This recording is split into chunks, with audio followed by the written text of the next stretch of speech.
Haji. So we are discussing kern of a section, and I think we have completed this T section. So let me repeat this whole procedure so that kern is important. Let me add some more about kern of a section. We in our previous lecture, now the procedure, let me revise the things.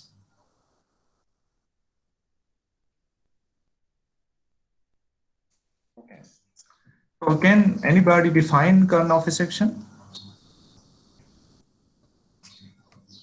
आप में से कोई define करे?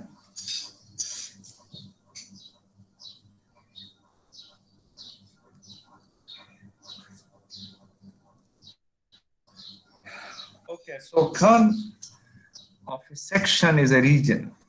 Okay, this is a region where if you apply a compressive force, the whole section will be under compression and no point of the section will be under tension.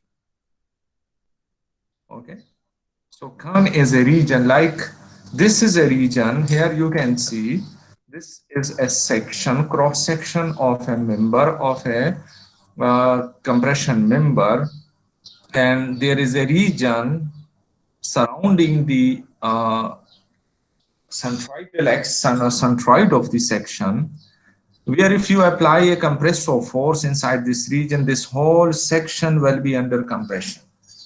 And if you move the load outside this on any side, let's suppose if you apply a load here, so what will happen?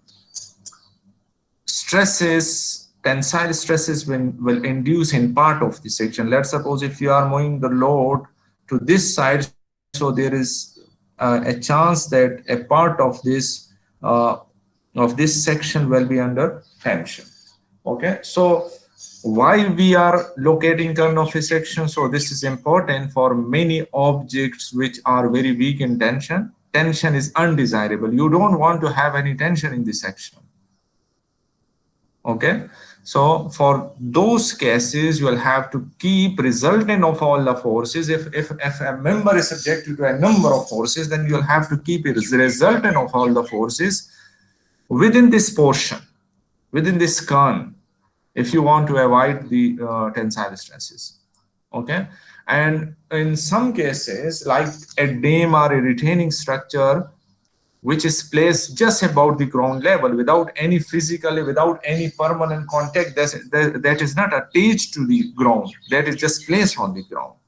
So you can have only the contact pressure, you can have only the bearing stresses at the interface. And if you are having any kind of a tension, what will happen? The retaining structure, the dam body will lift at that location because it has no resistance to the tension. So if it cannot resist the tension, and if you are getting some tension, so what will happen? The body will lift at that location. Okay, so this is undesirable. Now, when we were talking about kern of a section, so kern, you can locate kern of a section. You know that stress in a member, in a prismatic member, eccentrically loaded prismatic member, can be calculated from this location, from this equation. Now, if you say that at Q, if the stress at point Q is equal to 0, okay, then what will be the location of load, okay, to make Q equal to 0 and the stress at Q equal to 0? So this is sigma Q is equal to this one. If you make sigma Q is equal to 0, then you will get this equation. Okay, so if you say that since Q is a known point, so Y and Z are not variable, they are known. What is unknown in this case? EY and EZ, the position of load is unknown. So if you just write this equation, if you rearrange this and write it in this format, which is the intercept form of the equation, so this will give you what? An equation of line, okay, which will make stresses at Q equal to 0. Okay, so this line may be part of a kern, because what is desired at the boundary of the kern, if you are applying a load at the boundary of the kern, there will be at least one point at which the stress will be 0. So let's suppose if that point is Q, then what is the boundary of the gun? So boundary of the gun is defined by this equation. This part of the boundary, not the whole boundary. Part of the boundary will be defined by this equation. This is Cy and Cz are the intercept, and Cy is equal to this one, and Cz is equal to this one. Okay, so these are this is the intercept form of the equation. So if you are making stresses zero successively at a number of points, then you will get a number of lines. And if you draw those lines, so there will be a region enclosed by those lines, and that region will be called of a section. Okay, just like we did for a rectangular section. So in the case of rectangular section, when we assume that the stress at 1 is equal to 0, we got this should be the location of load. This line number 1 anywhere. This is not a like this line, you can extend it anywhere. Okay, and if you make stress at 2 is equal to 0, so you will get this is the position of load. For 3, this is the position of load, and for 4, this is the position of load. So you got, when you just get a region which is enclosed by all these lines, so that region will make the comprise the cone of that section. Okay, so this is one thing. Other thing is that if you just look to this one, this distance is from the centroid up to this is b by 6, and from this to this is also b by 6. So from this point to this point, the distance is b by 3. Okay, from this point to this point, and the remaining this distance is also b by 3, and this is also b by 3. Since the intermediate is b by 3, so on one side there must be a distance of b by 3. So this region, this middle portion, which is the middle third portion. Okay, so if you are applying a load within this middle third portion, what will happen? The stress inside this section will be 0. Okay, now this is a rectangular section. In the case of a dam or retaining structure, which is a long structure, okay, which is a long lengthy structure. Okay, so in that case, and usually we consider what we consider unit length of that one. So in this case, if the resultant of we are not saying that the eccentricity is only in one direction, like in this direction, because the dam body. Let me show you the dam structure. We have an example here. This is a dam structure. Okay, so the dam body is subjected to an axial force and a bending moment. So the eccentricity is along this axis. Okay, only along this axis. There are no other eccentricity because this is subjected to uniform load along the length of this dam. Okay, so there is only one eccentricity. So if the resultant of the force fall within the middle third portion, resultant of all forces fall within the middle third portion, then there will be no tensile stresses especially at point N, because the chance of the tensile stresses is at this point N. So resultant of all the forces, if you just let me show you, let's suppose if you have this is W1 and W2, so the resultant of these forces is like this is the total weight W of this dam, and this is P, the lateral force with the pressure of water. So if you just calculate resultant of these two forces, so the resultant of these forces will be an inclined force. Okay, so let's suppose this inclined force is joining this portion at this location at the base of this. So this is when you extend this external force, so this is the point of application at the base. So if this point lies within the middle third, if this point where the resultant is falling, so if this resultant is within the middle third of this section, then there shouldn't be any worry about the tensile stresses. Okay, so your resultant of all the forces. This is resultant of all the forces. So resultant of all the forces should fall within the middle third. Okay, within the middle third of the section, and this is a common known middle third rule. This is called middle third rule, that the resultant force shouldn't fall outside the middle third. Okay, in a retaining structure, in a dam, and these kind of a thing. Okay.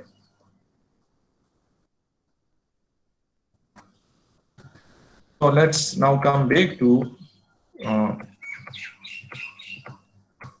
this situation, and then we talk about this one, that this is a rectangular section and it was required to locate the kern of this rectangular section. Okay, so what we did, we just, since this is a symmetrical object, symmetric about the y-axis, so we just took 1, 2, 3 and 4 points. The rest of them are same as this one. So what we got, we select this point number 1 with the coordinate 25 and 24.1. Okay, and this is the relation that CZ, the Z intercept, and this is relation for the Y intercept. The Z intercept is R y square, the radius of gyration, and we calculated this property. Will calculate it in example, some previous example. In one of the previous example, we already calculated these properties. Okay, so CZ is equal to this one. So just plug in the value for 99.2 divided by Z, and CY is equal to RZ square, so 471. So here you can see 471.1. So you have Z, just plug in 99.2 divided by Z mean 25. So you will get -4. And these are the intercepts for these two are the intercept for point number 1, the intercept of line. So what does it mean? That if you are placing load anywhere on this line number 1, the stress at 1 will be 0. For 2, if you are placing load anywhere on this line number 2, the stress at 2 will be 0.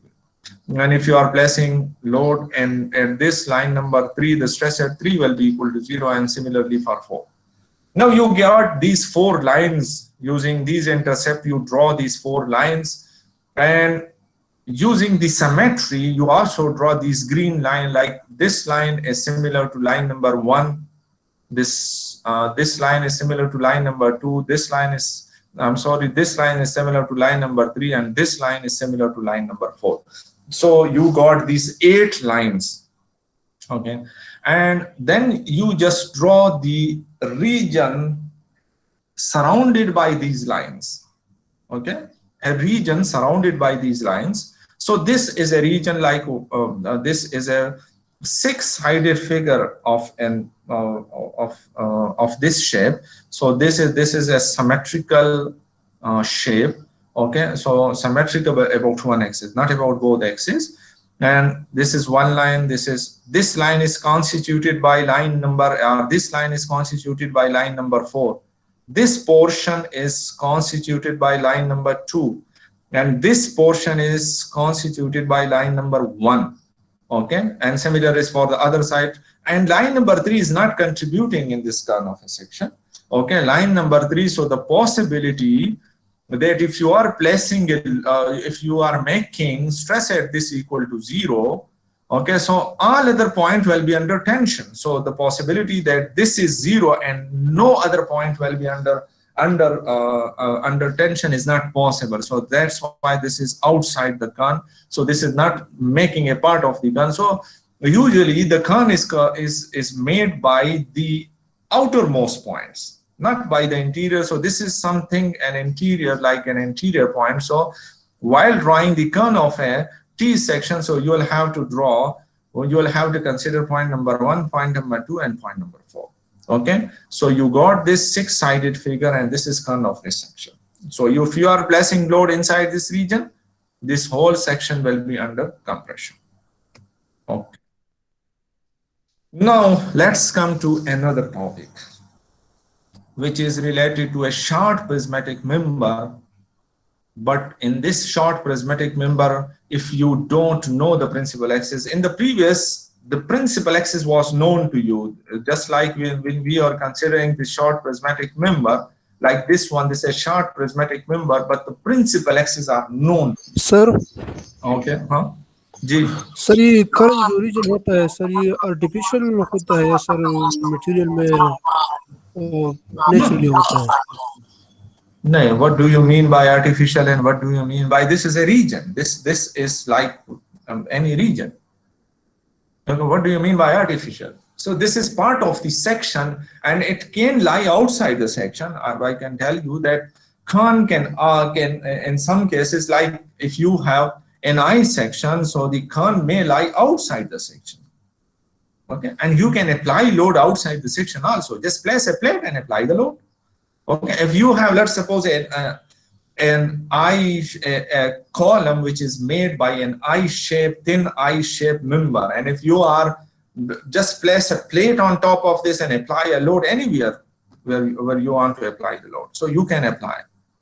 Okay, so this Kern, this is surrounded, one thing is for sure that this Kern region is surrounded by the centroid. Okay, this is surrounded by the centroid. I'm sorry, the Kern surround the centroid. Okay, the Kern surround the centroid. Okay, but this not necessary that fall inside the cross section. It may outside, just like we did in this T section. And in this T section, what we got, the Kern is inside this T. So if you just make this section 10, so there is a possibility that the Kern may come outside the section. Okay. So this is just a region of the cross section. This is the cross section of a compression member. Okay. And this is a region. So if you are applying a load in this region, so I don't understand the word artificial or this is actual. So this is a region. This is the actual region. Okay, so we were discussing that our previous knowledge was based on a short prismatic member with known principal axis. Okay, with known principal axis. So what we did, we used this equation for known principal axis. We use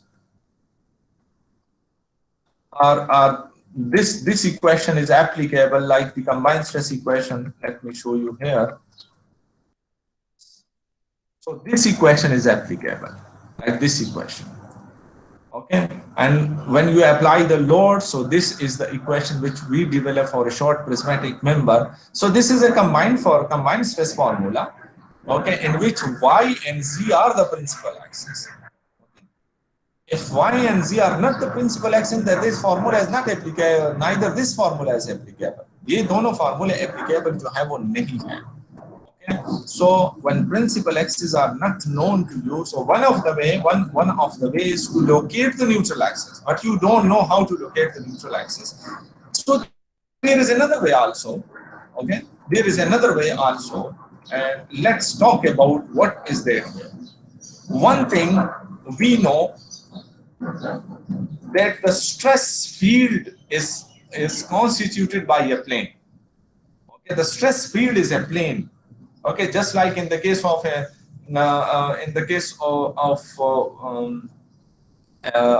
combined stresses and these things, the stress field is always a plane. So same is the case for unknown principal axis. The principal axis exists, but they are unknown. So the stress field will be, we know.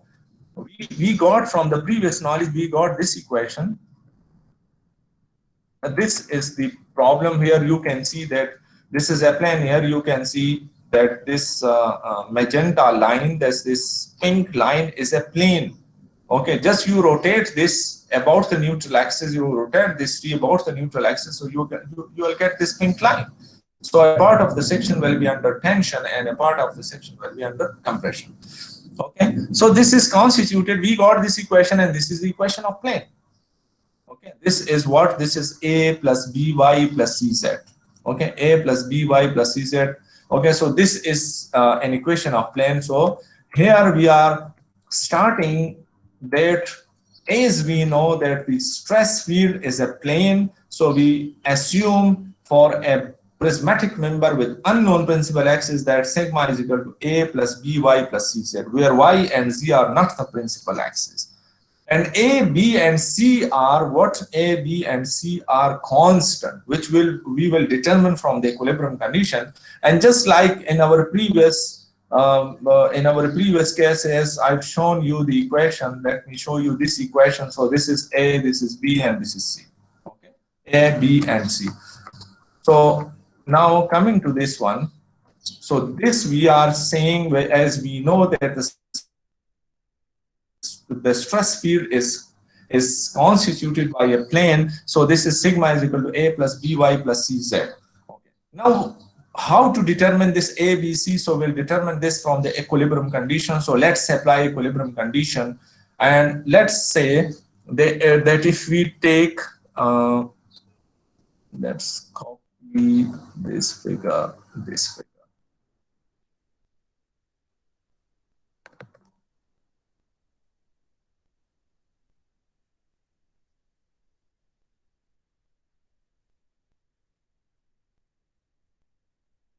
Let's, for the time being, let me place it here. Then I will remove this. Okay. So just let's think about this one. Forget about this Karnoff section. Don't consider that you have, this is, let's suppose this is y and this is z axis, and the load is applied not here, the load is applied anywhere on this section. So this, we are not discussing this curve. Okay. So if I'm taking a differential area at the base of this, let me show that. So these are the axes at the base, and let's consider a differential area. Okay, and let's suppose the force acting on this differential area is dF.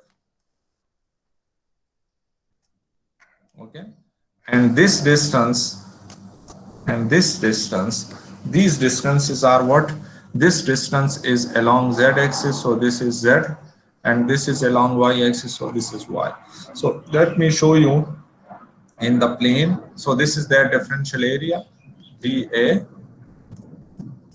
and this is z, and this is y. Okay, and this is the force dF acting on this one. So what is dF? dF is equal to stress into dA. dF किस चीज के बराबर है? dF is equal to stress into dA. Stress into dA. So this is equal to dF. Okay, so one of the equilibrium condition, just I'm again telling you that forget about this curve of a section, the load is applied somewhere here. So let's for the time being forget about this curve of a section. Okay, so when we apply the equilibrium condition, this is dF is equal to sigma dA. When you plug in the value of sigma, you know that it is A plus BY plus CZ. So this is the expanded form of this. First equilibrium condition, that the sum of the forces along x-axis, this is x-axis, is equal to 0. So this P force must be equal to, if you integrate this dF over the whole area. Okay, so dF is equal to integral of A dA plus just plugging the value of dF and just making it separate. So A integral of dA plus B integral of y dA plus C integral of z dA. Now this y dA and z dA, they are the first moment of area of this whole section, about the centroidal axis. And we know from the definition of the centroidal axis that about the centroidal axis, the first moment of area of the whole section, not of the part of the section. The first moment of area of this whole section is equal to 0. Okay, this is the definition of the new centroidal axis, that about the centroidal axis. So these are not the principal axis, but they are the centroidal axis. Z and Y are not the principal, but they are centroid. Centroidal axis mean any axis passing through the centroid, any axis passing through the centroid of this section. Okay, so this term and this term, they are equal to 0. So what value you get? An integral of dA is equal to A. Integral of dA differential area, if you just take integral of this one, so you will get the whole area, this whole cross section area. So P is equal to A dA and A is equal to P over A. So we got the value of A in this equation. Okay, we got the value of A in this equation. Okay, so then coming to the next slide. So this is now the next thing, that now taking moment about y-axis is equal to 0. Okay, so let me just go back to this one and taking moment about y-axis. So if I'm taking moment about y-axis, so this is a force. So dF into z, integral of dF is equal into z should be equal to moment about y-axis. And moment about y-axis is this one. This is my. Moment about y-axis is equal to what? Moment about y-axis. So this is my is equal to dF into z. This is moment about y-axis if you integrate it. So plugging the value of df and just writing it in this form, expanding it. So a integral of z dA plus b integral of zy dA plus c integral of z squared dA. This is once again the first moment of area about the centroidal axis. So this is equal to 0. This is the product of inertia, okay, and this is the moment of inertia about y-axis. So just write it like Iyz plus Ciy. Now you can see here that this is a mathematical term I got in this whole derivation process, and I name it like the product of inertia. मैंने इसको इस तरह लिख दिया, ठीक है ना? So this is a geometric property which is a mathematical term, and I've written it. This is what this is when I was deriving this whole process. So I got this term ZYDA, okay, and I name it like BIYZ. So this is what plus CIY, this is the moment of inertia about z-axis. So MY is equal to BIY plus CY, this is equation B, okay. Now taking moment about the z-axis, okay. So taking moment about the z-axis, so df into y, okay, df into y is the moment about z-axis, but mz is about the negative axis, so I'll have to write a negative sign. This is equilibrium requirement, so I have written minus mz is equal to minus mz is equal to integral of df into y. Plug in the value of df, expanding it. So once again this is equal to 0. I'm sorry, it should be let's go मैं discard कर देता हूँ. This should be y. It should be y because this is product of y. Okay. So this is y. So this is the first moment of area about the z-axis. So this is about the z-centroidal axis. So this is equal to 0. Okay, and this is the moment of inertia about z-axis. So this is Iz, and this is the product of inertia, which is Ciyz. So I got minus mz is equal to Biz plus Ciyz. So this I got this equation C. Now I want to get the value my, mz, Iyz, Iy, Iz, these values are known to me for a particular section, okay, and for a particular loading. So these are known to me, and the unknown are B and C, okay. So just simultaneously solving this equation B and C, rearranging it, and just like multiplying this equation with Iyz and with this with Iy, and then subtracting, so you can eliminate one of the unknown C, and then get the value of B and C. Okay, so B, if you solve this equation, so you will get B is equal to minus mz Iy plus my Iyz, Iz Iy minus Iyz square, and this is the value of C. Okay, so now you got the value of A, this is the value of A, you got the value of B, and you got the value of C. So just plug in the basic equation, that sigma is equal to P over A minus this into Y plus this into Y. So if you compare this equation with the previous, let me have it, the previous combined equation.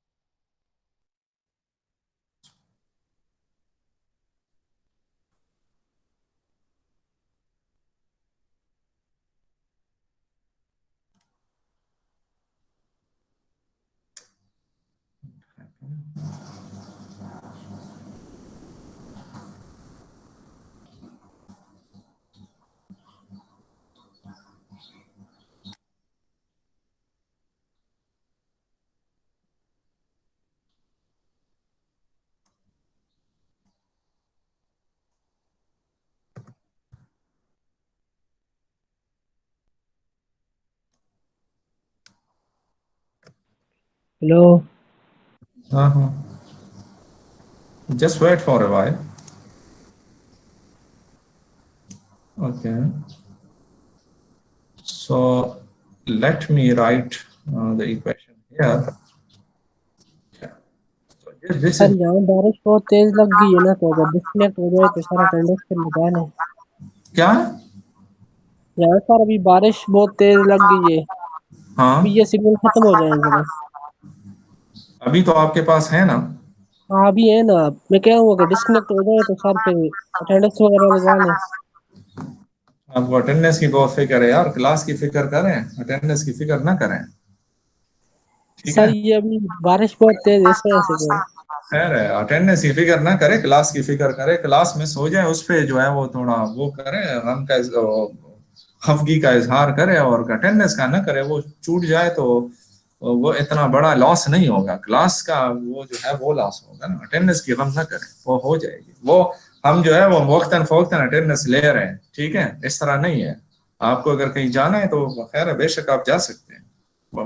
Attendance हमारी लगती है, वो हर जो है वो हर कुछ time बाद हम अटेंडेंस जो है वो नोट करते हैं, ठीक है ना। और फिर जो है वो आपकी, आप अगर सफिशिएंट टाइम के लिए अवेलेबल नहीं होते, हम आपको जो है वो एब्सेंट मार्क कर लेते हैं। सिर्फ एक दफा प्रेजेंट होने से जो है वो आप प्रेजेंट नहीं होते, ठीक है। Any how, so just I was talking about this equation.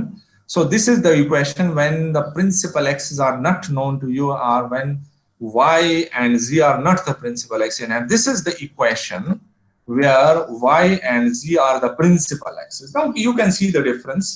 Okay, you can see the difference. So this is p over a, same as p over a. Okay, minus this is, instead of mz divided by iz, so you have this term, and instead of my divided by iy, you have this term. Now, if let's suppose if I'm using this equation for this case as well. So what will happen when I just calculate IYZ, when Y and Z are the principal axis? So IYZ automatically will result in a zero value. So this will become zero. Okay. So when this term is equal to zero, this term is equal to zero, this is zero, and IY will cancel with IY. So you will get MZ divided by IZ, same as this term. Okay, so this has a global application. So you can apply it to any case, to even to this case also. It will automatically result in what? It will automatically result in this equation. If you just plug in the value of IYZ equal to zero in this equation. Okay, so this is what this is, stress equal to this equation. Okay, now you got this one. Now you know that mz is equal to, you know that mz is about the negative when you just apply a load here, so you get a moment about this axis. So mz is negative and my is about the positive. Okay, this is according to the right hand rule. When you just rotate your finger in the direction of moment produced, this is a tensile load applied. So if you rotate your finger in the direction of load, so what will you get? You will get a moment about the positive y-axis, and if you rotate about the z-axis, so you will get a moment about the negative z-axis. So this is mz negative and this my is positive. So just if you plug in these values in this expression back, so finally you will get this equation. Okay, so p over a plus p into ey divided by iy minus ez into iyz divided by this one, plus E into EZ into IZ minus EY divided by IYZ divided by this into Z. So this is what, this is the equation against what, let me write, let me just copy that equation also. So I'll have to move again to,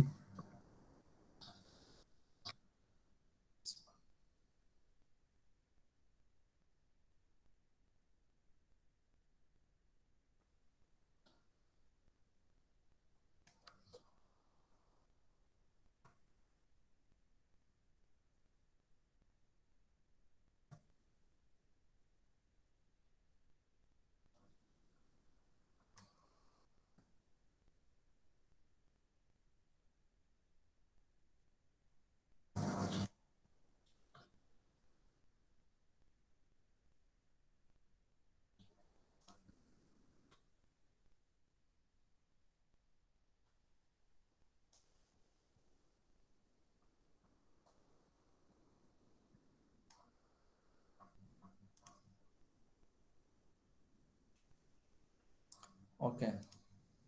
So here you can compare this equation with this one. So this is equation for a prismatic member when y and z are the principal axis, and this is equation when y and z are not the principal axis. Okay. So here you have the term product of inertia.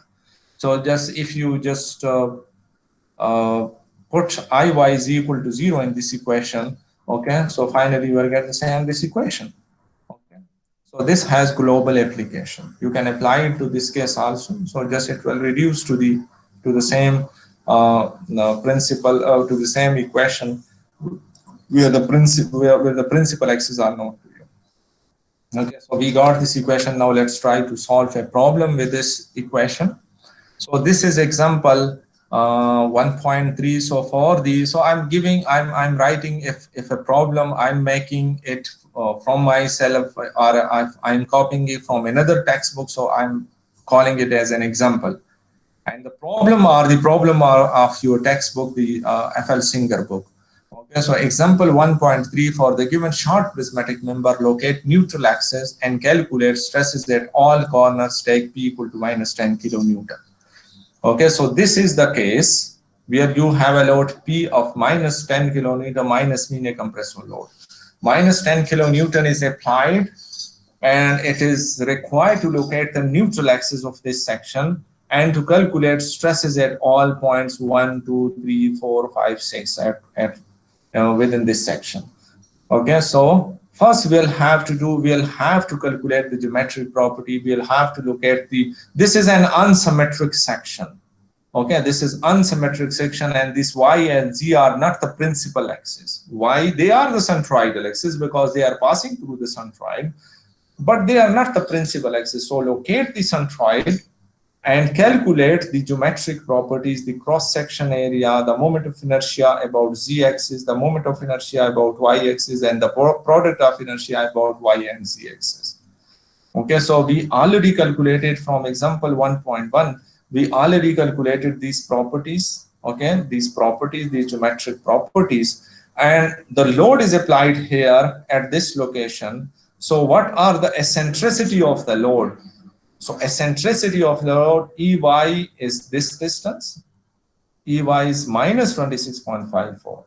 This is first, second, and third quadrant. So both Y and Z will be negative. Okay, so EY is minus 26.54 and EZ is this one, which is 16.54 minus 16.54. So you got P, you got the geometric properties, you got the eccentricity, and you have this equation. You cannot use this equation. You cannot use this equation. You will have to, because y and z are not the principal axis. If you are using this equation, so you will get a wrong result. Okay, because you cannot use that equation, because in this case the product of inertia is not equal to 0. Okay, so you will have to use this equation. So just plug in the value in this equation. So finally you will get this equation, which is the equation of a plane. Okay, this is equation of the plane. So stress, this is a stress equation.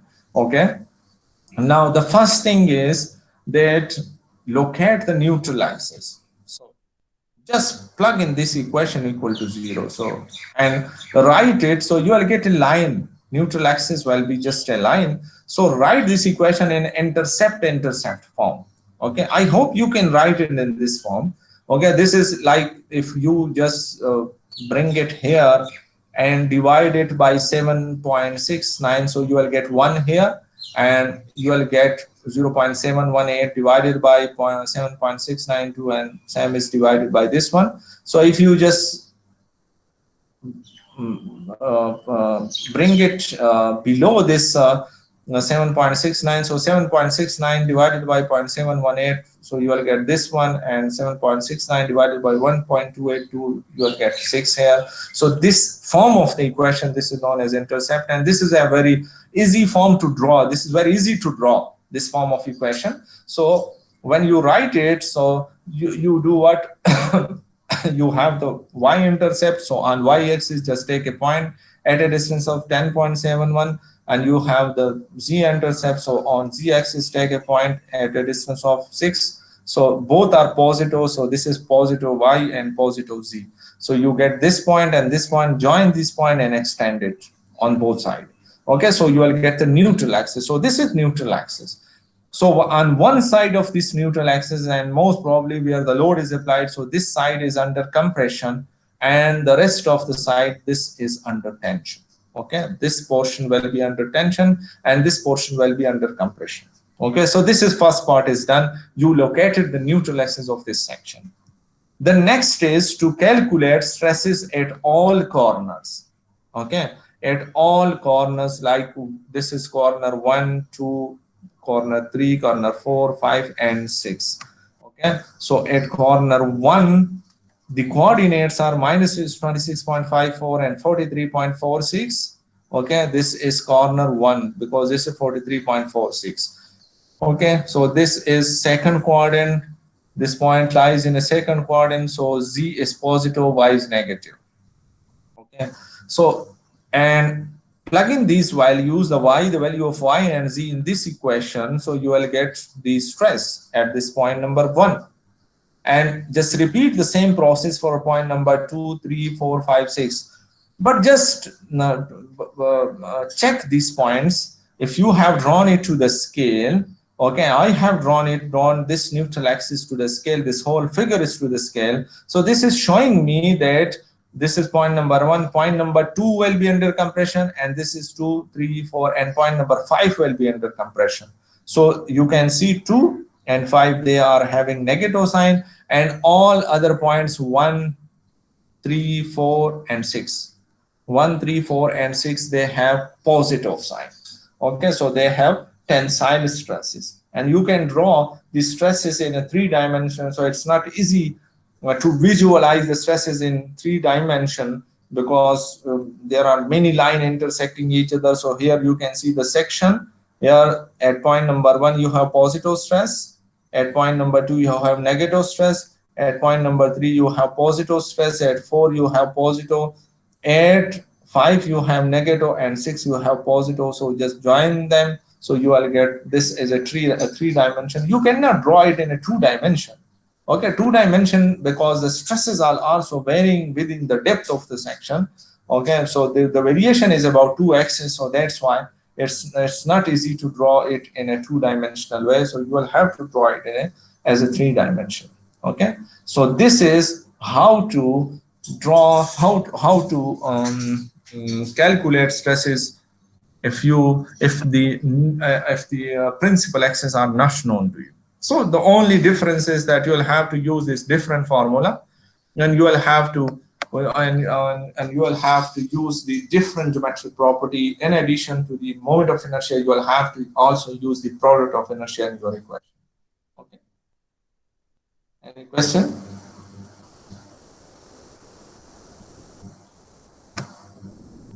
Okay. Now coming to the next topic. So this was all about this short prismatic member. Okay, and this whole story is same. I'll just summarize the whole thing at the end of this lecture. Okay, combined stress, there are just two formula, and I'll derive the rest of the formula from those 2 formula. Okay, but let me finish this lecture and then we'll talk about those ones. Okay, so unsymmetrical bending, and once again I'm discussing the case of known principal axis. So we are discussing this unsymmetrical bending when the principal axes are known to you. Okay, so the flexure formula, which is this well-known formula, is applicable only when the bending moment M is applied about any one of the principal axes.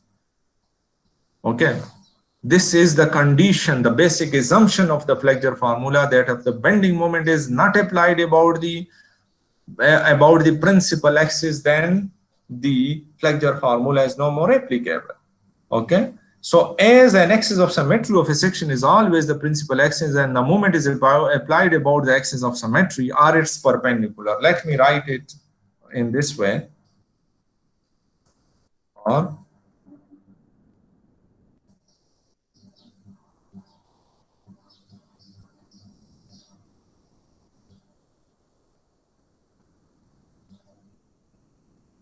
as any axis of symmetry of a section is all a principal axis.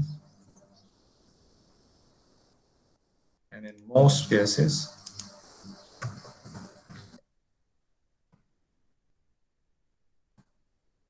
moment is applied about the axis of symmetry or its perpendicular.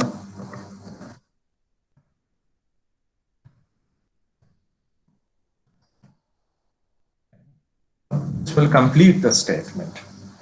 Okay, any axis of symmetry of a section is always the principal axis. We know this, that we talk about this one, and always the axis of symmetry is a principal axis, and it's perpendicular. If it is not axis of symmetry, like this is the axis of symmetry, this y is the axis of symmetry, so this is the principal axis, so this one is also the principal axis, perpendicular axis, which may not be the principal axis. And in most cases, the moment is applied about the axis of symmetry. Not in all cases, but in most cases, the moment is applied about the axis of symmetry or its perpendicular. Okay, like the moment is applied about this one or its perpendicular is this one. So the bending is known as a symmetrical bending. The word symmetrical, though the case is not symmetrical, the case is not necessarily symmetrical. Like you may have a case where you know the principal axis, but those may not be the the symmetrical axis, but still the bending will be known as a symmetrical bending.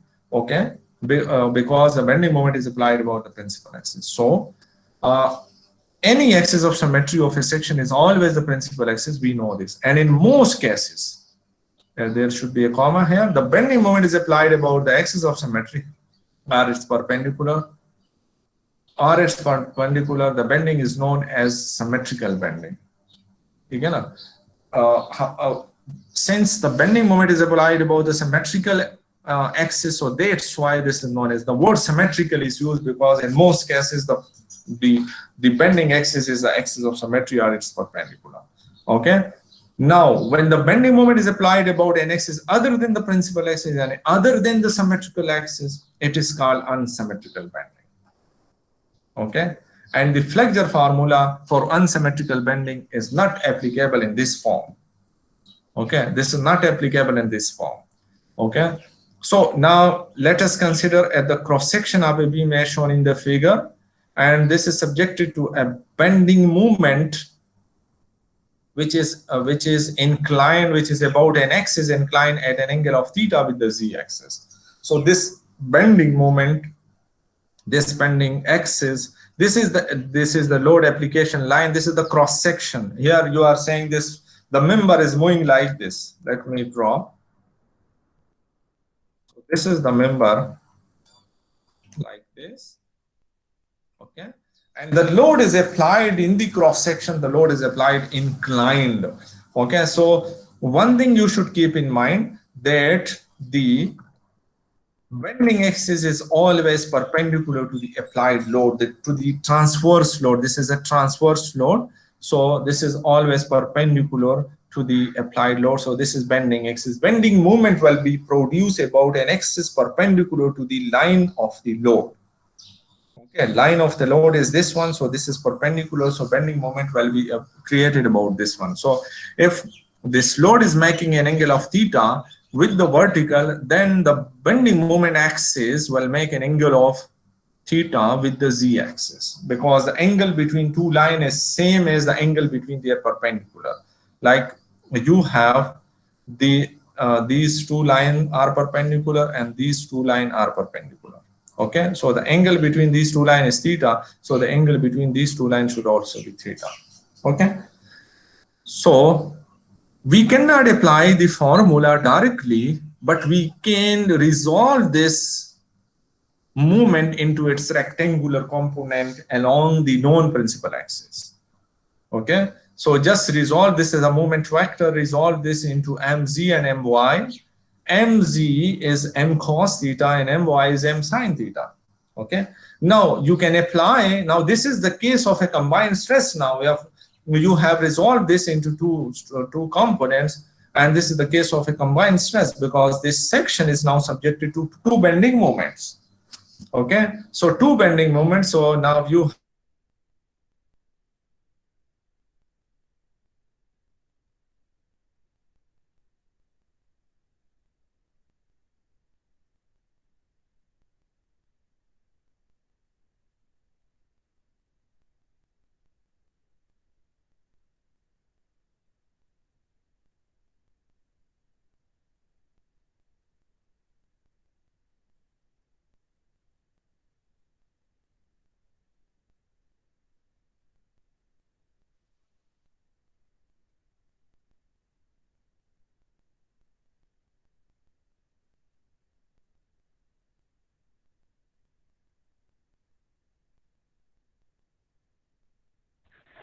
Hello hello जी। यार आप लोगों को sir की आवाज आ रही? No sir, ما شغال عمرو ده. Sir, loud disconnection.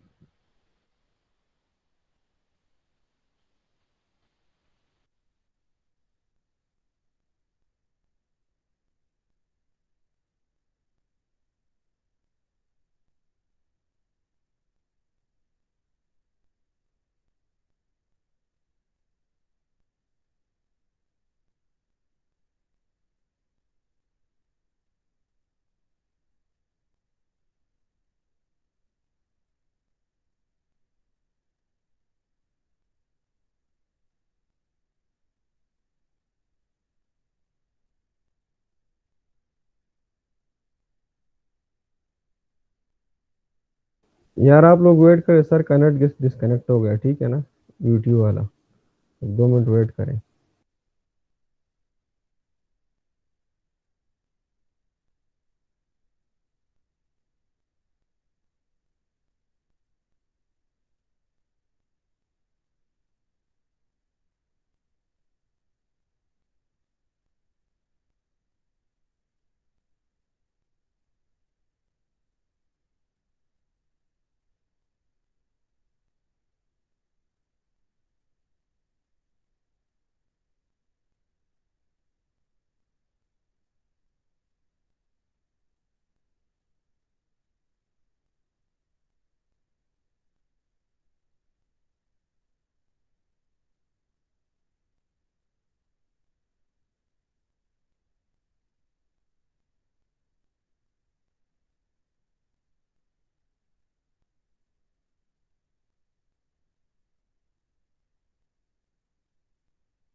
Okay, I'm sorry dear. आवाज आ रही है मेरी आपको? Can you hear me? Yes sir. Okay.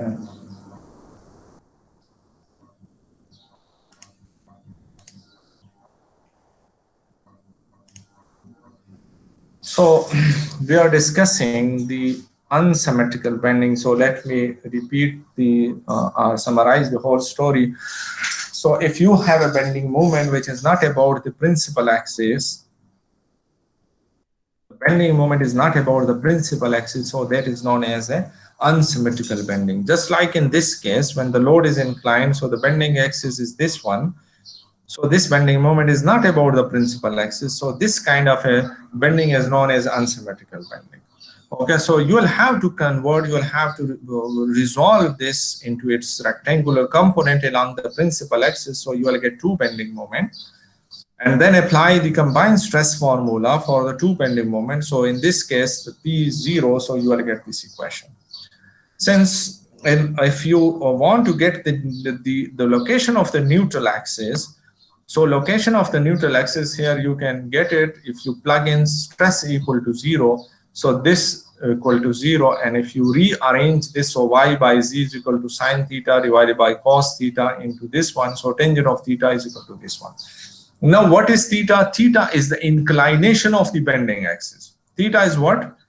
Theta is the inclination of the bending axis. Now y by z, if we just say that if the neutral axis is inclined by alpha, then y and z in this equation define the position of the neutral axis.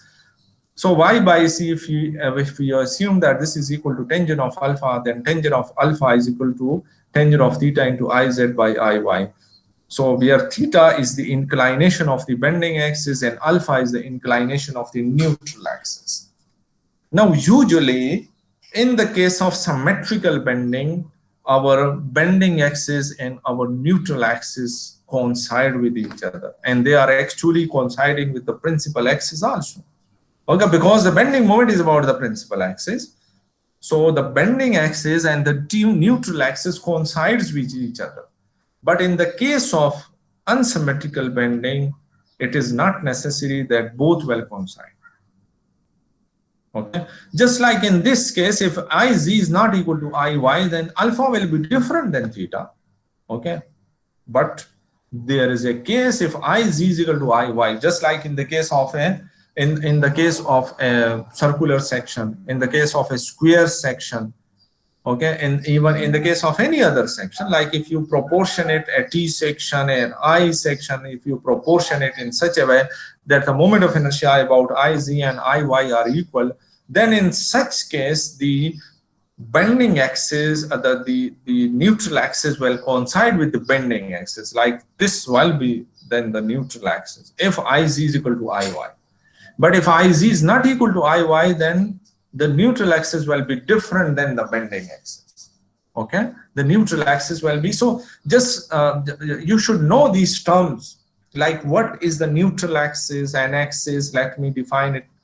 So an axis at which the normal stresses are 0. Okay, bending axis is any axis about which the bending moment is applied. Centroidal axis is any axis passing through the centroid of a section. Principal axis is any centroidal, is a centroidal, not any, is a centroidal axis, a pair of the centroidal axis about which the product of inertia is 0. So these are the different terms used. So you should be familiar with these terms. Okay. So bending axis and neutral axis not necessarily coincide with each other. Okay. So this is the equation how to get, if you know the bending axis, then from this you can get the alpha, the orientation of the. And one thing more, from this equation you can see that the neutral axis only rotates. Okay, the neutral axis only rotates, do not shift. Okay, there are some cases in which the neutral axis only shift if you have only one bending moment applied. If you have pure bending, then the neutral axis will coincide with the centroidal axis, and you know this. Okay, and if you have a bending moment and axial force, let me go back and then just I want to just discuss this thing also. Go back. Okay. This equation, this. So in this case, I haven't shown the neutral axis here. Let me show the neutral axis. So this is the neutral axis. Okay. This is the neutral axis. On this line, the stress is 0. You know this. This is the stress variation diagram if you extend it. So this is the neutral axis. This is the 0 point. The 0 is not. So one thing is that if you have an object subjected to pure bending, so in the case of pure bending, what the neutral axis will coincide the centroidal axis. This is the centroidal axis. But if you have a P and a bending moment, one P and one bending moment, the neutral axis will shift only, but it will not rotate. The neutral axis will shift. This is just a shift. But if you have axial force and two bending moments, just like in the case of an axially loaded member, so the neutral axis will shift and rotate. The neutral axis will shift and rotate. Okay, just like here you can see the neutral axis has shifted and it has rotated. Okay, and in the case of unsymmetrical bending, there is no P, there is no axial force. So in this case, the neutral axis will not shift, it will only rotate. It will only rotate. Okay, so here you can see that the neutral axis has rotated. Now let's talk about, this is an example. This is example here from the book E.P. Popov. We have shared this book with you on the Google Classroom. So this is a very good reference book, and I'll recommend that you should study that book, especially for this combined stresses. Okay, so this is my example number 1.4, and I have taken it from the E.P. Popov book. So 100 into 150 beam shown in figure is used to support a uniformly distributed load of 4 kN total. This is 4 kN total, mean the resultant of this is 4 kN. On a simple span of 3 meters, the applied load acts in a plane making an angle of 30 degree. Here you can see that the load is straight, but if you just look to this from the side, so the load is inclined like this. Here you can see. So this is an inclined uniformly distributed load, and this inclination is making an angle of 30 degree with the vertical. Okay. Calculate the maximum stress at mid-span, and for the same location, locate the neutral axis. ठीक है ना? Maximum stresses calculate करनी है. You will have to calculate the maximum stresses, and you will have to locate the neutral axis. Calculate the maximum stresses and locate the neutral axis. Okay. So this is the case. Here you have this is a simply supported beam which is subjected to 4 kilonewton total force. So the equation basically, if you have uniformly, if you have a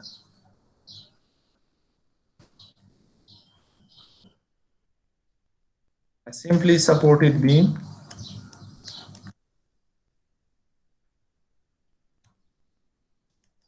subjected to a uniformly distributed load, I'm sorry, W, whose length is this one. So the maximum, the bending moment diagram, let me draw it here. The bending moment diagram will be like this. So this maximum bending moment is equal to Mmax is equal to W L square divided by 8. Okay, W L square by 8. You should remember this relation. So you can write it like this: WL into L divided by 8. Okay, and what is WL? WL is the total weight. W into L divided by 8. Okay, so this is what this is an expression for the maximum bending moment. So I've written it that the maximum, the bending moment at the mid span is equal to WL divided by 8. W is 4 kilonewton, L is 3 meter and 8, so 1.5 kilonewton meter, and I've written it in Newton millimeter format because this is something जो कि calculation को जो है वो easy बना देता है. Okay, megapascal is also Newton per square millimeter, so that's why I'm expressing the linear units in millimeter and the force in Newton. Okay, so now resolve this. This is basically, this is the bending axis. Now what should be the direction? This is the load, and this axis is perpendicular to this one. Like if this is 30 degree, then this is also 30 degree. Okay, so this is bending axis. Then what should be the direction of the bending moment? Should it be like this or in this direction? So there is, I'm telling you another rule for this one to decide it. So in the case of a simply supported beam, so the compression is always from the side where the load is applied. Okay, like if you have, this is the case, and if I draw the deflected shape, so this is the deflected shape. So I have compression here and tension here. I know this. Okay. So compression in the top fiber and tension in the bottom fiber. Okay. So if I rotate, so at least in this case, if this is the bending axis,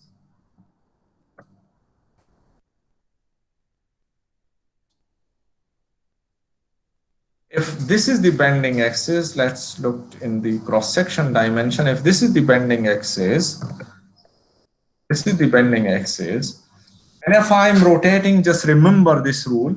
If I'm rotating my finger in such a way that my finger is pressing the compression face, I know that the compression face is, in the case of simply supported, from at the side where the load is applied.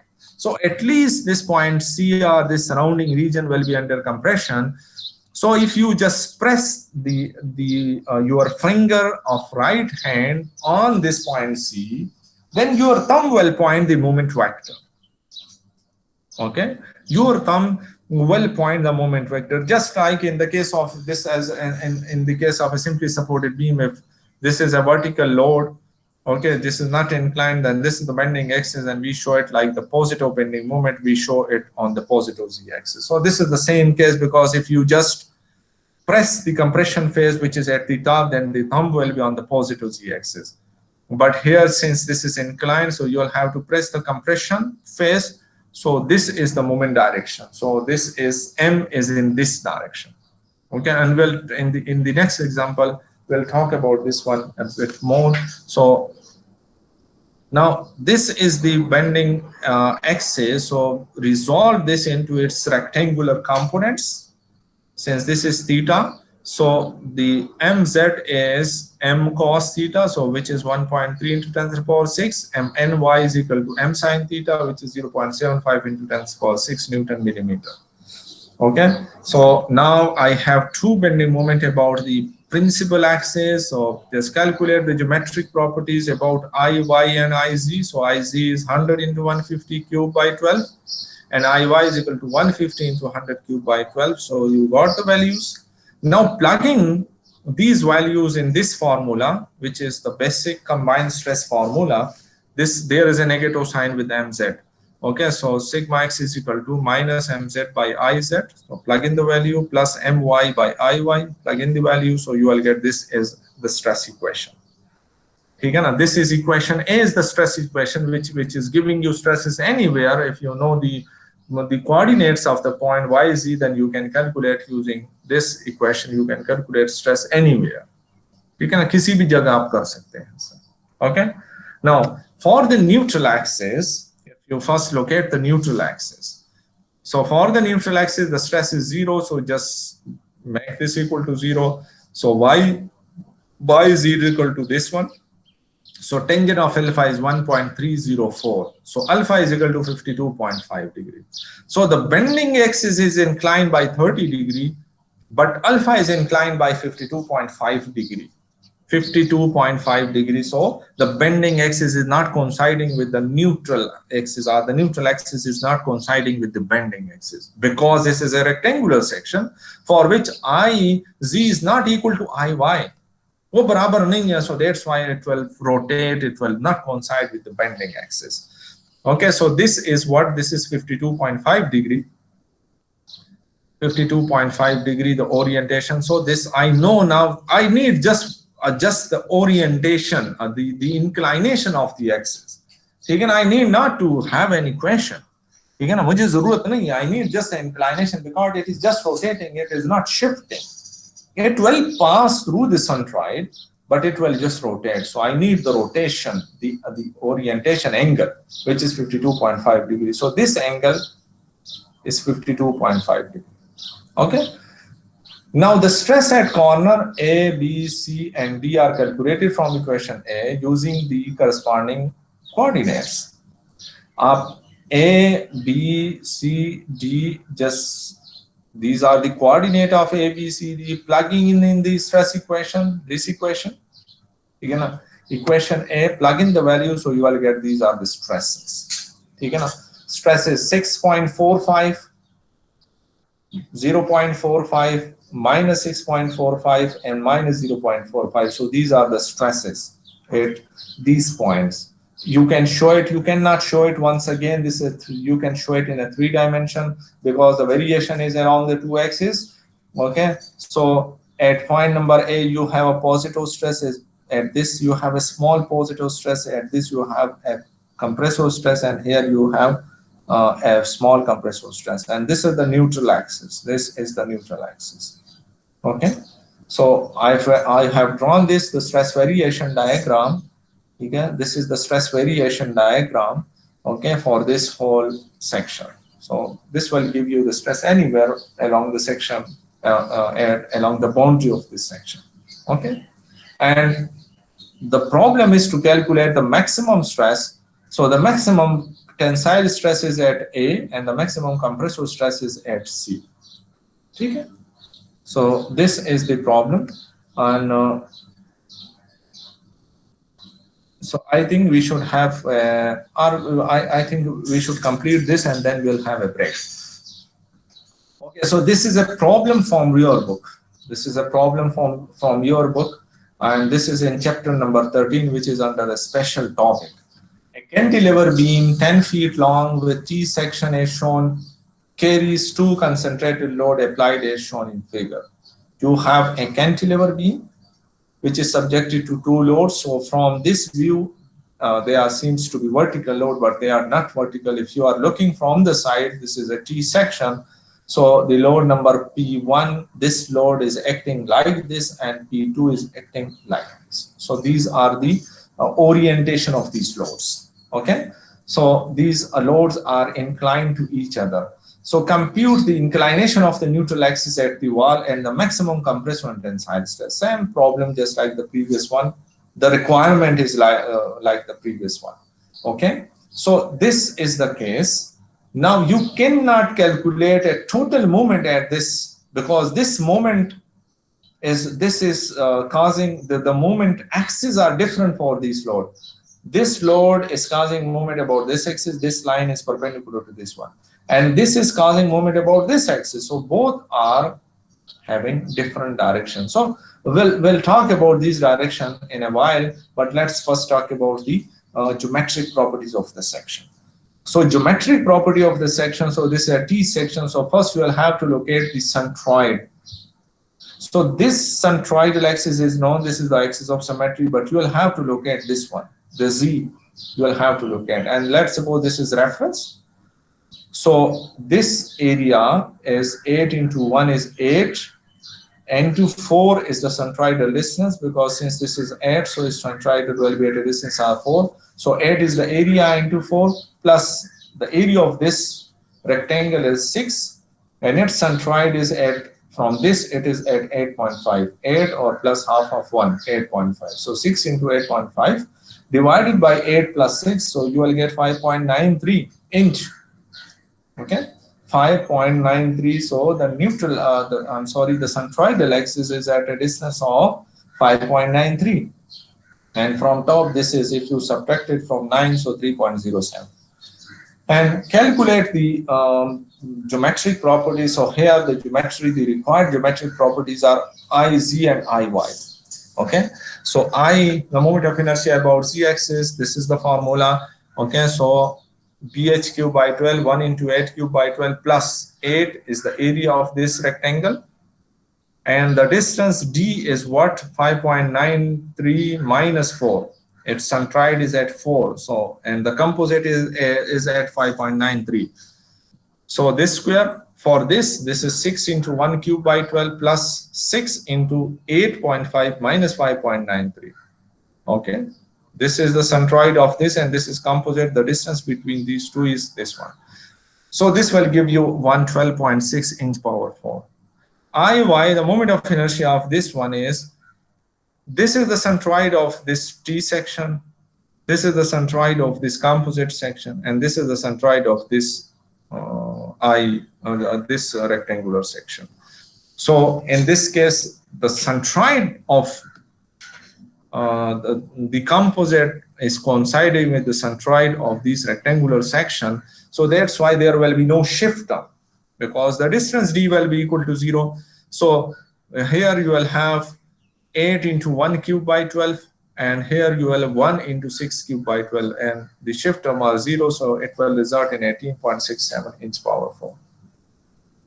Okay, 18 points. So now you know the geometric properties. Now let's talk about let's talk about the direction. One thing, that since this is a P1 load, so the bending axis will be perpendicular to this one. So this is our bending axis. This is the bending axis. Okay. So for P2, this is the bending axis. Like this line is perpendicular to this one. So this is the bending axis. Okay. Now, then why the direction of M1 is like this? Why not like this? And why is M2 is like this? Why not like this? So let's talk about this one. Okay. So M1, and carefully listen to this one. So here, can you hear me? आपको आवाज आ रही है ना मुझे? Yes, sir. Yes, sir. Okay. So here, in the case of a cantilever structure, the case is opposite to that of a simply supported, because in the case of a cantilever structure, the cantilever beam is subjected to negative bending moment. Okay, so you get tension in the top fiber and compression in the bottom fiber. Tension in the top fiber and compression in the bottom fiber. So this case is opposite to this one. Okay, opposite to this one. So here I can relate it like this. So the stresses are created, the compressive stress is created on opposite face of the load, on opposite side of the load. Compressive stresses are created on opposite side of the load, just opposite to the previous case in which the compressive stresses were created on the same side of the load, but in this case they are created on the opposite side of the load. Okay, so here if you just rotate, like for this load, so this is the region where compressive stresses are expected. So if you press the finger of your right hand on this side, so your thumb will point in the direction of M1. Okay, just press it, so your thumb will point in the direction of M1. Okay, so and for this M2, so this is the load application point. So here the compressive stresses are expected. Okay, so just press the fingers of your right hand here, so your thumb will point in this direction. So these are the directions. So this load is inclined at 45, so this must be inclined at 45. This P2 is inclined at 30, so its movement must be inclined at 30 with the z-axis. Okay, so now this is the case. Now resolve this movements. You got the movement also. You cannot calculate the moment at this end, and you cannot combine them because they are not about the same axis. Okay, so M1 is what? M1 is P1 into 10. P1 yani 14 into 10. So 0 pound-foot, and just multiply this with 12, so you will get this one. And this P2 is 1000 into 6. 1000 into 6, so 6000 pound-foot, so 72,000 pound-inch. Okay, now we'll have to resolve this into its component. Okay, so I have resolved it into its component here. Okay, M1, the component are M1Z, M1Y. Both are negative. Okay? The components of M1 both are negative because they are along the negative Y and negative Z axis. Okay, and for this M2, its Z component is negative and its Y component is positive. Okay, its Y component is positive. So I have done it here. So MZ both are negative. MZ1 and MZ2 both are negative. So minus M1 cos 45, minus M2 cos 30. Plug in the value, so you will get this value. Minus 182.336 pound-inch. For MY, for 1, this is negative. For 2, it is positive. So minus M1 sin 45 plus M2 sin 30. So MY is equal to minus 169 sin 45 plus 72 sin 30. So it will result in this one. Okay. So now you got a movement about y-axis and about z-axis. This both are negative. So that's why I've shown it on both are on the negative side. So these are the resultant movements. Okay. So if you just using vectorial algebra, if you want to get the resultant bending moment, so you can get the bending axis as a whole bending axis at the wall. As a whole, the cumulative effect or the combined effect of the both the loads, so that you can, if you just using vectorial algebra, you just add them, so that will give you the bending axis. Okay. Now the unsymmetrical formula, now you have the geometric properties and you have the bending moment, so just plug in this one. Okay, in this equation, so you will get, this is a stress equation. You can know stress sigma x is equal to 1619 y minus 5035 z. So this equation A. So for neutral axis, stress is equal to 0. So y by z is equal to this one, tangent of alpha. So alpha is equal to 72.2 degrees. So this inclination is how much? 72.2 degrees. Okay, how much? 72.2 degrees. So the neutral axis is rotated through an angle of 72.2 degrees. ठीक है, इतना जो है वो rotate हुआ है from the z axis, from the positive z axis. Okay, and then calculate the stresses so at various corners. So it's easy, just you can do this calculation in a table, and it's preferable just to use the Excel, since you are now online and you can have access to the your computer. So you can just write the formula and just write it for the one case and drag it, and you will get values of all the points. So just you will have to plug in the y and z value for various points. So the equation is same for all the cases. This equation is used. So for point number 1, these are the coordinate. Point number 2, 3, 4, 5, 6, all these are coordinates. So just plug in the value in the stress equation, so you will get these values. So here you can see that this is the neutral axis. This is drawn to the scale. So point number 1, 2, 4, and 5 should have compression. And point number 3, since 3 is on this side, 3, 6, 7, 8 should have tensile stresses. So here you can see 3 and 6, 7, 8, they have tensile stresses, and the rest of them have compressive stresses. Okay. So this is all about the unsymmetrical bending with known principal axis. Okay? With known principal axis. So we will talk about the unsymmetrical bending with unknown principal axis after the break. So let's have a break of 20 minutes. If you have any question, you can ask.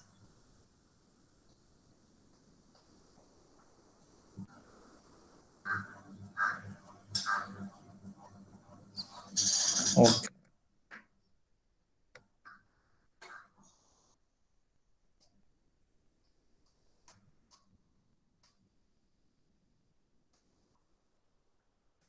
So we are meeting after 20 minutes. Okay. So most probably at 10:10.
Assalamu alaikum.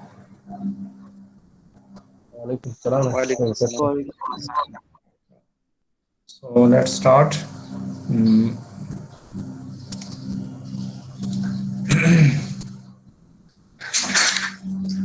Now we discussed the unsymmetrical bending about known principal axis.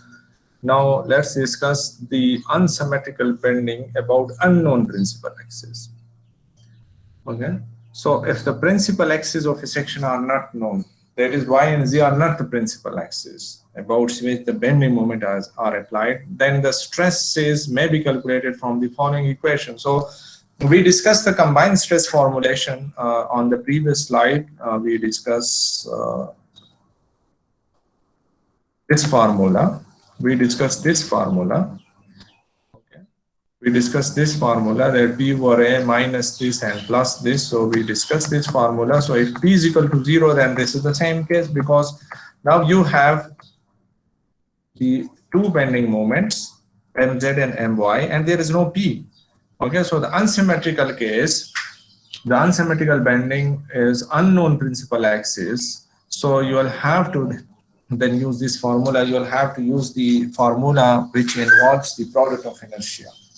Okay, so this is the case. This is if you just plug in the value of I by z0, so it will then convert to the same formula which we use for known principal axis. Okay, for neutral axis, the stress is equal to 0, so just make it equal to 0, and finally the tangent of alpha, well, you can determine it from this equation. Okay, where alpha is the inclination of the neutral axis. Here you can see the neutral axis. Okay, so this is the formula for what, for the neutral axis, and this is the formula for unsymmetrical bending with unknown principal axis. Okay, I'll summarize this whole story and then you'll be able just to get it. So example 1.1. So this is once again example. I have designed this example for you. So a simply supported beam made with angle section unsymmetrical is loaded with a concentrated load of 10 kilonewton as shown in the figure. Locate neutral axis and calculate maximum tensile and compressive stresses. So this is a simply supported beam. You have a load of 10 kilonewton applied. Okay, so this is not inclined load, this is vertical, but since these are not the principal axis, in the case of the principal axis are inclined like this. Okay, so these are not the principal axis because the product of inertia about these axes is not equal to 0. We know this. Okay, so this load is applied. So one thing I must add here, this load, we will discuss this later on in our last lecture before the midterm exam, that the load should pass through, the load applied on the beam should pass through the shear center of the cross section. And then what is shear center? So shear center is basically a point, if the load is passing through their point, that then the section will not twist, otherwise the section will twist. Okay, so twisting will cause some more stresses in the section. So since we are not considering those stresses, so we are assuming that this load is passing through the shear center. And in the case of angle section, thin angle section, the shear center is a point here. This point is the shear center of an angle, thin angle section. And we'll discuss the shear center and these things in the last lecture before the midterm. Okay, so this load is passing through this point, so there is no issue of the twisting. Okay, so we can easily apply the normal stress formulation. Okay, since the twisting will cause shear stresses, so they will not interact with this one, but the load should pass through the shear center also. So now in this case, so this will cause moment about this axis. This is a simply supported beam. So this is the moment caused by this one. This geometric property, we know it from the example 1.1, the last thing.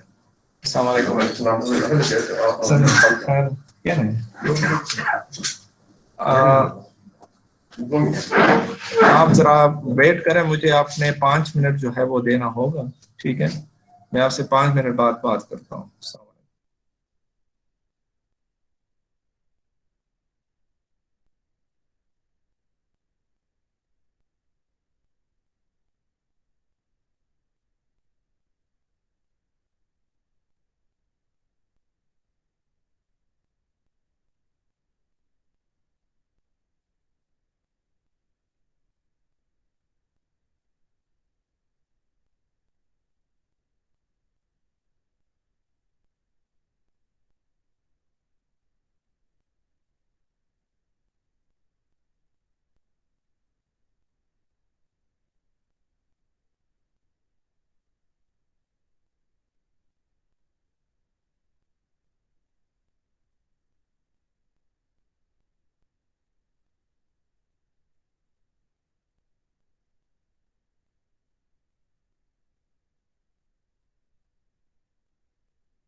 Okay जी, so let's begin it.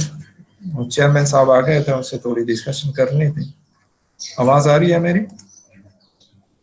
Yes, sir.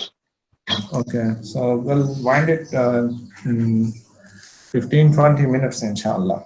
Okay, so this is the case. Here you have the load is applied and the bending moment is created about z-axis. Bending moment is always created about an axis perpendicular to the z-axis. But remember that z is not the principal axis. Since this is not the principal axis, so the usual bending formula is not applicable. Though the bending is about one axis, but the usual bending formula is not applicable. So we'll have to deal it like an unsymmetrical bending. But since in this case the principal axes are not known, so we'll have to use the other formula in which the principal axes are not known. Okay, so we'll have to use this formula, which is this. So now we will have to first calculate the geometric properties. So from example 1.1, we already calculated the properties. Bending moment, in this case, this is a simply supported beam. So it's bending moment diagram. If you draw the bending moment diagram for this section, so the bending moment diagram will be like this. And the bending moment will be maximum under the load. Okay, so this maximum bending moment is what this is. If this load is P, this is A, this is B, and this is L, then this maximum bending moment is P. You can prove this, PAB divided by L. Okay, so PAB divided by L is the bending moment, is this bending moment. So M, and this is about z-axis, so mz is equal to 10 into 6 into 3 divided by 10, and since this is a positive bending moment, so mz is positive 18 kilonewton meter or 18 into 10 to the power 6 newton millimeter, and my in this case is equal to 0. So just plug in the value in the formula, and that formula, which formula is this formula? Okay, just plug in the value in this formula, my is equal to 0, so the second term will become equal to 0. So this is mz into iy plus 0, and this is mz into iyz. So this one, and just if you plug in the value on this, and so if you simplify, the stress equation is this one, minus 33.42y minus 27.85z.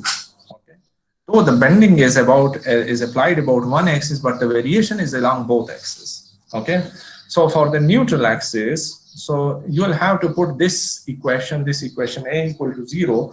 So this is stress is equal to 0. So y by z is equal to minus 0.833. So tangent of alpha is equal to this one. So alpha is minus 39.8. So positive mean a clockwise angle, and negative mean a counterclockwise angle. You will have to move away from z towards y. So this is a clockwise angle, and the counterclockwise is this one. So alpha is equal to minus 39.8. So this is minus 39.8. So this is the neutral axis. Okay, this is the neutral axis. So according to this, these point number 1, 5, and 4, and 2, they have the same sign, and point number 6 and 3, they have different sign. So if you just plug in the value of y and z for various points 1, 2, 3, 4, 5, 6 in this equation, you will get the stresses. So point number 1 is under compression, 2 is under compression, 3 is under tension, 4, 5 under compression, and 6 is under tension.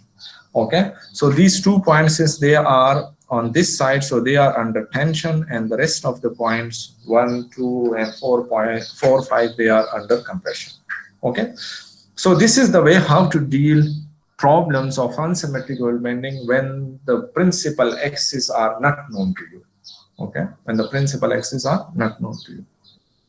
Now, if you have any question with regard to this one, then I'll have to summarize this whole thing, and then I'll discuss the assignment. So, and then we'll wind up today's class. So, Sir, please repeat again repeat what? this This complete problem. Okay. Yes, sir. Okay, so this is the case unsymmetrical bending, because this is an unsymmetrical section. The bending moment, this is subjected to this load, so we got this bending moment, and this bending moment is about the z-axis. Okay, so since the principal axis, if I'm let me show the principal axis, an estimate of the principal axis. The principal axis are, for this we can locate this. We'll be able to do it when we study the stress transformation. So at that time we will also do some discussion on the moment of inertia transformation also. So these are the principal axis.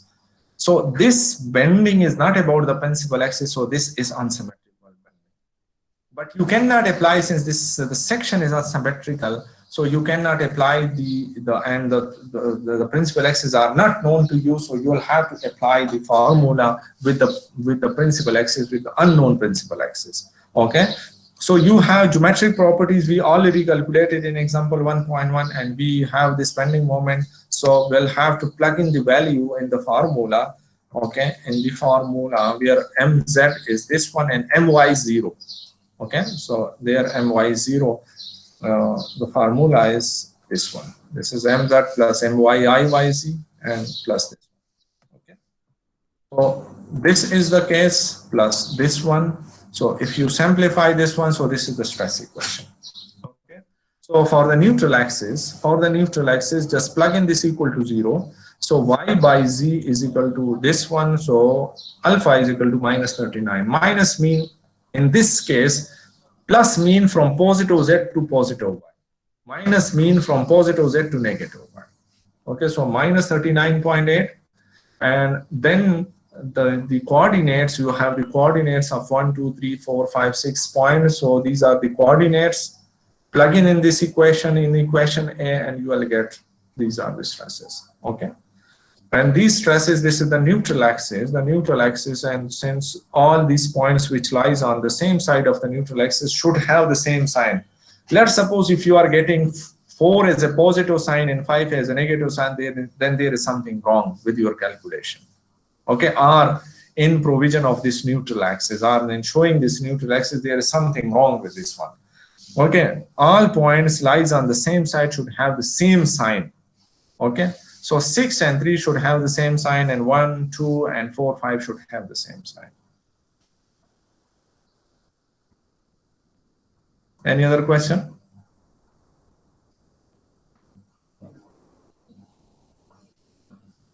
Okay, let's summarize the whole story.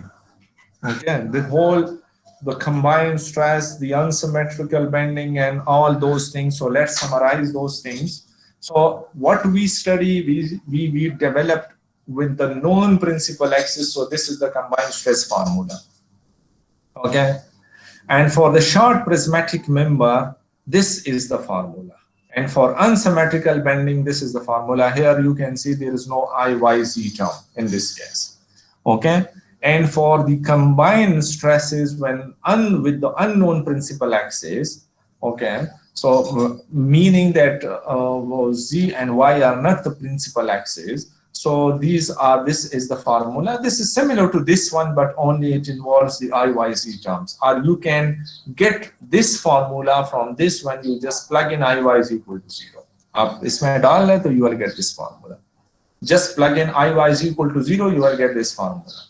Same IYZ equal to 0, you will get this formula. Okay, so this is for unsymmetrical bending. So this is the whole summary of this. So we got after going through this whole exercise, we got these 6 equations, and you will have to remember these 6 equations. If you remember, just if you have this one slide, then you can deal with any kind of a case. The only thing is that you should be able to recognize that moment is about z-axis, or moment is positive or negative, and about which axis, about z-axis or about y-axis or about both axes. So you will have to, okay, this is your job, you will have to recognize that one, and then you will have to use the appropriate geometric property, the cross-section area, the moment of inertia. If you are z by iy, then you are wrong, you are totally wrong. Okay, so you will have to use the appropriate geometric properties and the appropriate moments and forces, appropriate forces. Okay.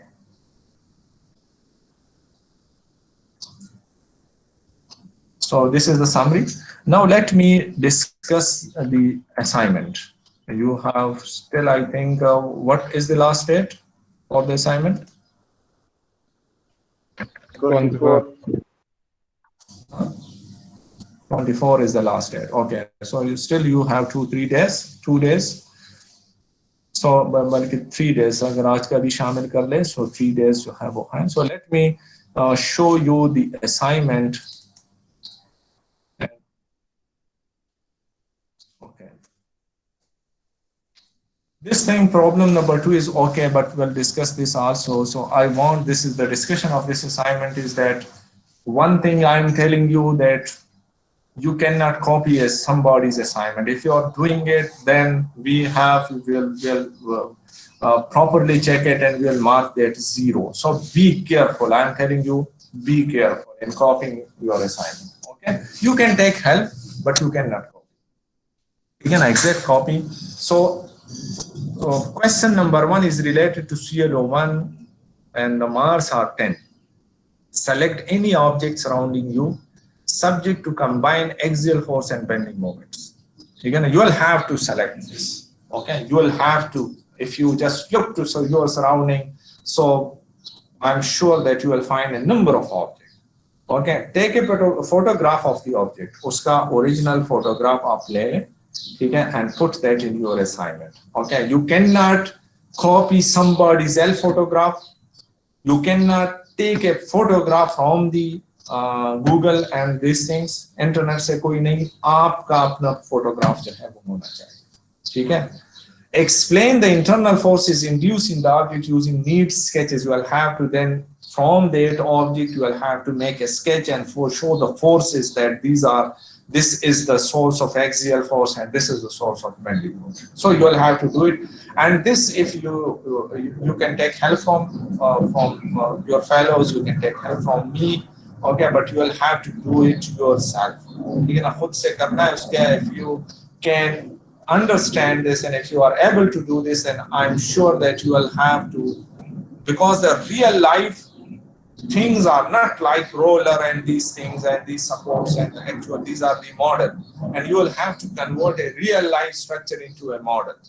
Okay, आपको model में जो है उसको convert करना होगा. So you will have to, I'm interested in this one, and I'm interested in at least 40 different solutions from your class. ठीक है ना, उसमें से कोई से भी 2 एक जैसे नहीं होने चाहिए. Okay. So this is your assignment. This is your question number 1, and your question number 2 is a simply supported member is subjected to a lateral and axial force. Here you can see. Okay. So this is a member which is subjected to a lateral force whose magnitude is P and an axial force whose magnitude is 10P, and the axial force is 10 times greater than the lateral force. Okay. So, and what is P? P is equal to the last 4 digits of your registration number in newtons. Here P, N, P, N mean Newton. Okay, so the problem is apply. Apply is our second CLO. Apply the principle of mechanics of solids. Sketch the stress variation diagram along the depth of the member at the location of maximum stress. So you'll have to have a location of, you'll have to determine the maximum stress location. Where is that? And then you will have to apply the, you will have to calculate, draw the stress variation diagram. Also locate the neutral axis. You will have to also locate the neutral axis. And these are the rubrics. Determination of internal forces. If you can do it, so you will get 5 marks for this. Determination of geometric properties, 5 marks. Stress calculation, 5 marks. Locating neutral axis, 5 marks. So these are different rubrics. So you have then complete 20 marks. Okay. So this is as your assignment number 1, and I'm expecting different, since you have the data is different. So I'm expecting 40 different solutions from you people. Okay.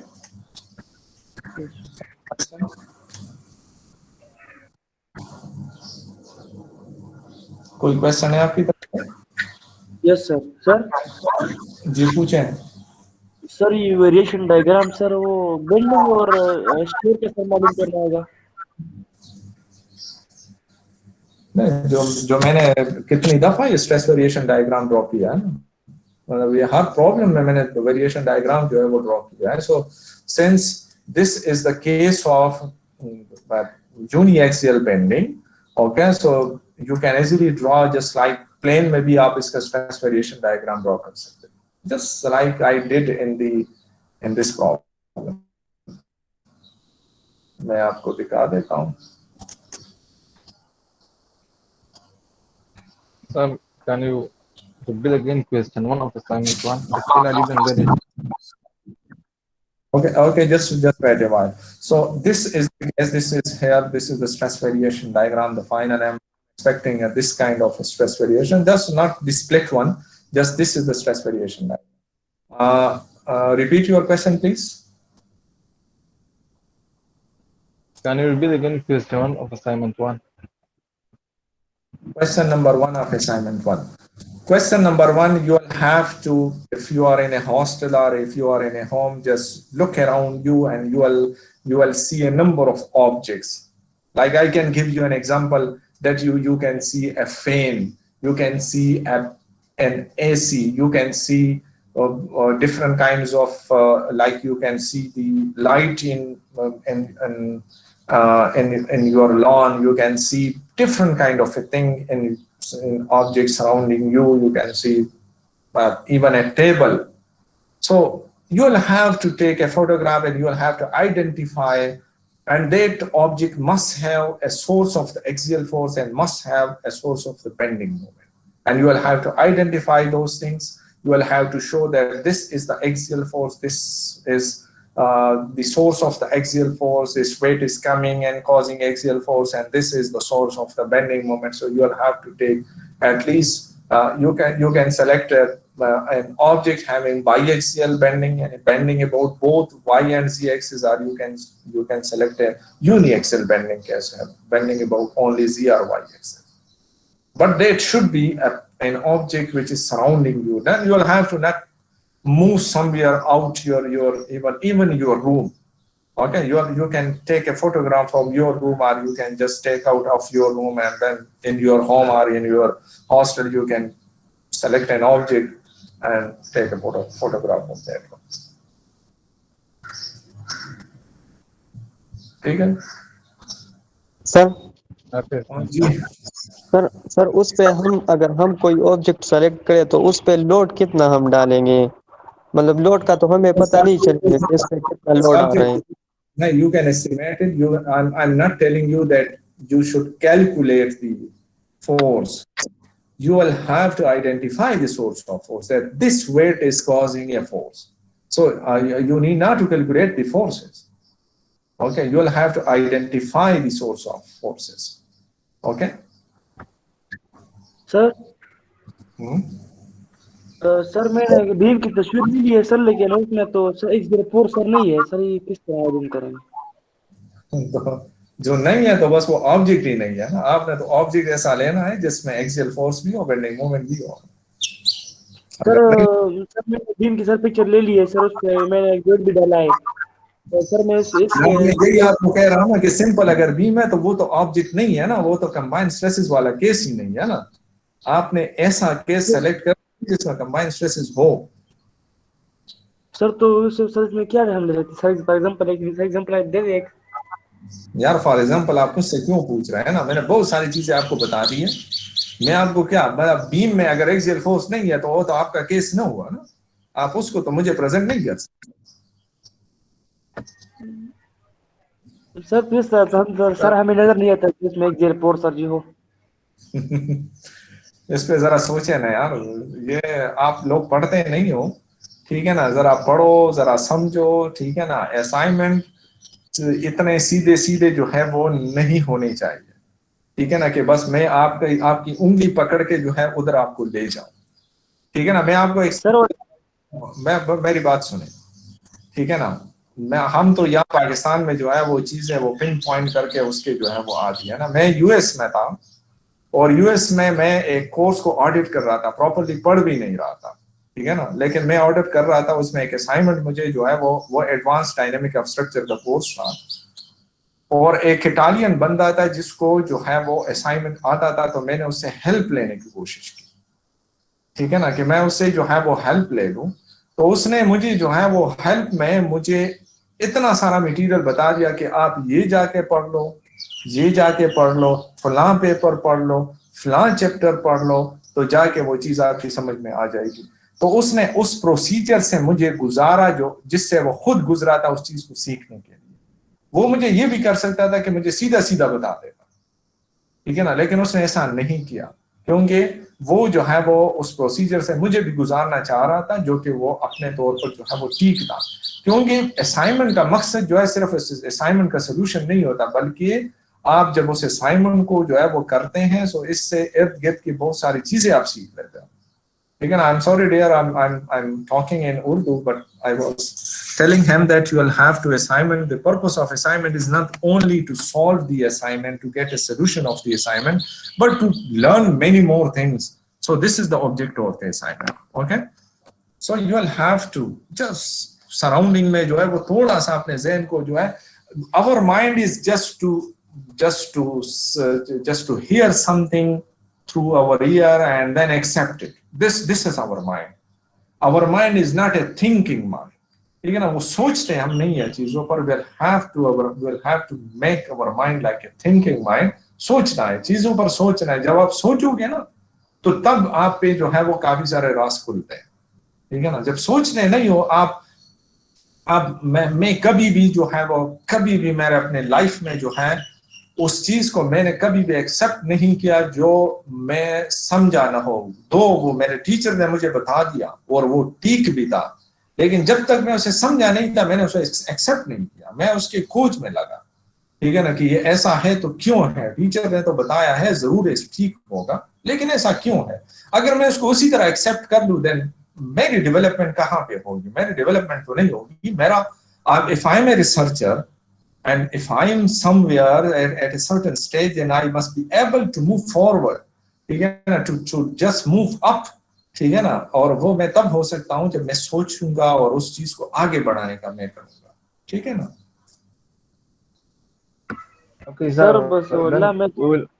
Sir अपने घर में से देख रहा था sir, सिर्फ beam sir मिल गया और उसके ऊपर यूडीएल और पॉइंटेड लोड सर मिल गया सर, और कुछ नहीं। यार आपके उसमें कोई जो है वो इस किस्म की जो है वो चीज नहीं है कि वो कोई सस्पेंडेड सी चीज हो, कोई मतलब कोई इस तरह का कोई घर में जो है वो कोई फानूस जो है वो लटका हुआ हो, कोई जो है वो इस किस्म की कोई चीज जो है, कोई आपके घर में जो है वो कोई घड़ी जो है वो लटकी हुई हो, कोई एक और चीज इस किस्म की चीजें जो है वो हो, जो कि एक हैंगर के थ्रू एसेंट्रिक फोर्सेस जो है इस किस्म की चीजें पास करें। आपके घर में कोई ऐसा जो है वो कोई ऐसा कॉलम नहीं है जिस पे जो है वो कोई एसेंट्रिक लोड जो है वो अप्लाई हो रहा। मतलब बहुत सारी चीजें, बहुत सारी एग्जांपल्स जो है वो हो सकती है, बहुत सारी आपको देख के सोचना होगा, ठीक है ना।